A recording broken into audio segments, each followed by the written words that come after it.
কি তারপর সবাই ভালো তো? আমার নতুন একটা ভিডিওতে তোমাদের সবাইকে ওয়েলকাম।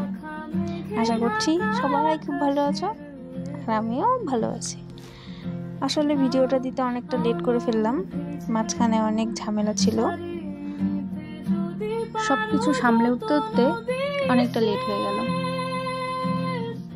এর আগের ভিডিওতে তোমরা সবাই দেখেছিলে আমরা মিউজিয়ামে চলে গিয়েছিলাম। তো আজকের এই ভিডিওতে দেখবে আমরা মিউজিয়ামের ভেতরে কি কি দেখেছিলাম। শুধু আমরাই কেন দেখবো বলো, সাথে তোমাদেরকেও দেখাবো।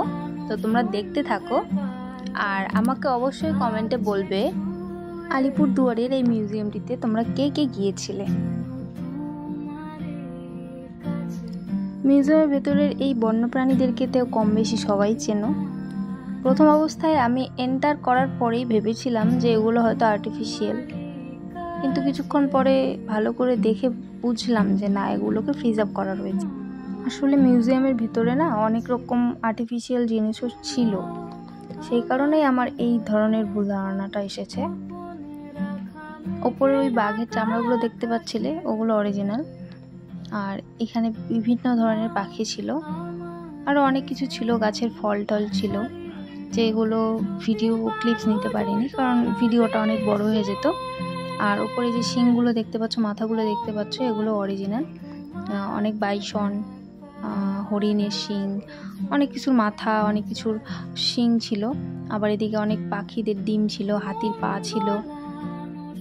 আমরা যখন মিউজিয়ামে পৌঁছেছিলাম তখন প্রায় মিউজিয়াম বন্ধের সময় হয়ে এসেছিল, মাত্র 10 মিনিট কি 15 মিনিট ছিল হাতে।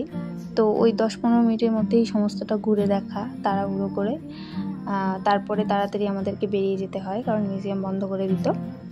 এরপর আমরা বেরিয়ে পড়লাম বাড়ির উদ্দেশ্যে।